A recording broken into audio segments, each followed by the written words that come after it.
Delhi Capitals versus Sunrisers Hyderabad Indian Premier League IPL 2025లో భాగంగా 10వ మ్యాచ్ మార్చి 30 ఆదివారంలో జరుగుతుంది.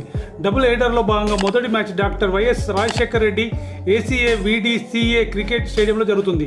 లక్నో సూపర్ జైంట్స్ పై ఉత్కంఠభరితమైన విజయం తర్వాత ఢిల్లీ క్యాపిటల్స్ బరిలోకి దిగుతుండగా సన్ రైజర్స్ హైదరాబాద్ తమ మునుపటి మ్యాచ్లో లక్నో సూపర్ జైంట్స్ చేతిలో ఘోర పరాజయం చవిచూసింది. ఇటువంటి పరిస్థితుల్లో ఈ మ్యాచ్ అభిమానులకు చాలా ఆసక్తికరంగా ఉండబోతుంది. అక్షర్ పటేల్ కెప్టెన్సీలో ఢిల్లీ క్యాపిటల్స్ గత మ్యాచ్లో అద్భుతమైన పునరాగమనం చేసి విజయాన్ని కైవసం చేసుకుంది. అశోక్ శర్మ 61 పరుగులు 31 బంతుల్లో, విప్రజా నిగమ్ అద్భుతమైన బ్యాటింగ్తో DC అద్భుతమైన విజయాన్ని సాధించింది. బౌలింగ్లో కూడా ఢిల్లీ జట్టు గత మ్యాచ్లో ఒడిదుడుకులను ఎదుర్కొంది. దీనిని మెరుగుపరుచుకోవాల్సి ఉంటుంది.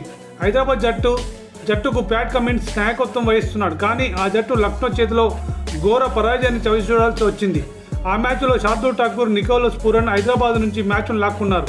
ఈ మ్యాచ్లో బ్యాట్స్మెన్ బాధ్యతాయుతంగా ఆడాల్సి ఉంటుంది. లక్నోపై చేసిన ఆలోచన రహిత షాట్లు ఆడే తప్పును పునరావృతం చేయకూడదు. అదే సమయంలో మొహమ్మద్ షమి, అడమ్ జంపా, హర్షల్ పటేల్ వంటి బౌలర్లు కూడా బాగా రాణించాల్సి ఉంటుంది.